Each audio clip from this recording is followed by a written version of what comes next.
come hike the Hidden Lake Overlook Trail with us.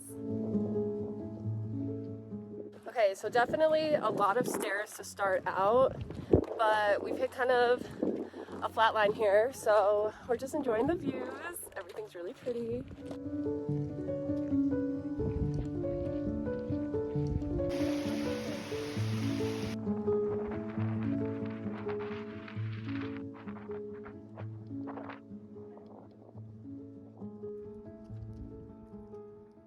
So the overlook was stunning. It was so pretty, and you can stop your hike there.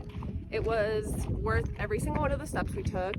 We saw some wild goats, but we're actually continuing all the way to Hidden Lake.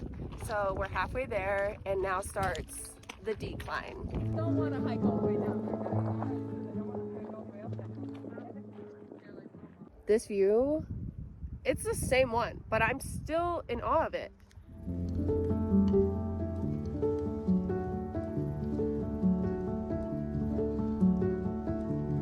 And we've officially made it.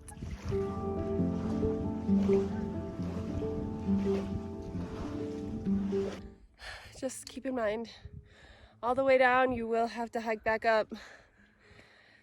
Safe hiking, guys.